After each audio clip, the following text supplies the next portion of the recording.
சீஷர்கள் இயேசு கிறிஸ்து வந்து கேட்டாங்க, ஜெபம் பண்ண எங்களுக்கு போதித்தருளும் அப்படின்னு சொன்னாங்க. அப்படின்னா என்ன அர்த்தம்? அவங்களுக்கு என்ன ஜெபிக்க தெரியாதா? இல்லை அவங்களுக்கு ஜெபத்தை குறித்து புரியாதா? அவங்க யூத பின்னணியிலிருந்து வந்தவங்க, அவங்களுக்கு நிறைய ஜெபங்கள் பற்றி தெரியும். உபவாசம் போட்டு ஜெபிக்க தெரியும், பல காரியங்கள் தெரியும். இருந்தாலும் அவர்கள் ஜெபத்திற்கும் இயேசுவின் ஜெபத்திற்கும் வித்தியாசம் உண்டே. உங்களுக்கு என்ன ஜெபிக்க தெரியாதா? உங்களுக்கு நல்லா ஜெபிக்க தெரியும். இருந்தாலும் 3 நாள் ஜெப முகாம், அதற்கு முன்பாக இருக்கிற பிரேயர் வேற, இதற்கு பின்பாக இருக்கிற பிரேயர் வேற. இன்னொரு விதத்துல உங்களுக்குள்ளதான் இருக்குது, உங்களுக்குள்ள இருக்கிறது உருமாறுது. கொரோனா உள்ள இருந்து என்ன செய்யுதா? ஏன் உருமாறுது? ஏதோ ஒரு ரியாக்ஷன் நடக்குது.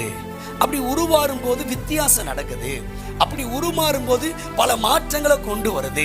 அப்ப உங்களுக்குள்ள ஏற்கனவே ஜெபிக்கணும் ஒரு வாஞ்சை இருக்குது. பார்த்தா அப்படிதான் தெரியுது.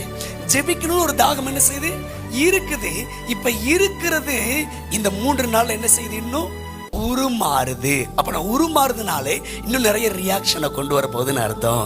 இன்னும் நிறைய மாற்றங்களை கொண்டு வர போகுதுன்னு அர்த்தம். ஒரு சாதாரண நுண்ணுயிருக்கு, ஒரு சாதாரண வைரஸ்க்கு அவ்வளவு ஒரு பவர்னா, ஜெபிக்கிறவங்க எங்க இருக்கிறாங்களோ அங்கே பரவி கொண்டே இருப்பார்கள், பாய்ந்து கொண்டே இருப்பார்கள்.